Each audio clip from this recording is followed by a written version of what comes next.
Hello guys, in today's video I'm going to show you how to use Hotmail, now known as Outlook on Microsoft 365. Let's begin.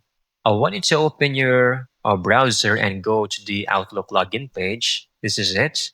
Click on sign in or create an account if you don't have one yet.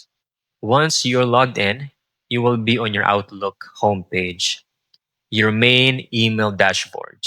Now over here, click on new message or new mail.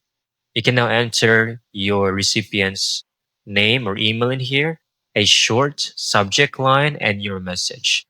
And once you have successfully written and provided all of your information over here and the message, you can easily click send. All right. Then make sure to check your inbox over here. Click on inbox, and this is all of your emails are going to be listed. Open emails to read, reply, forward, or delete. We have in here reply to all forwards, and we have more options in here to delete, mark as read, and other options in here. Make sure to carefully check everything so you can get comfortable. All right.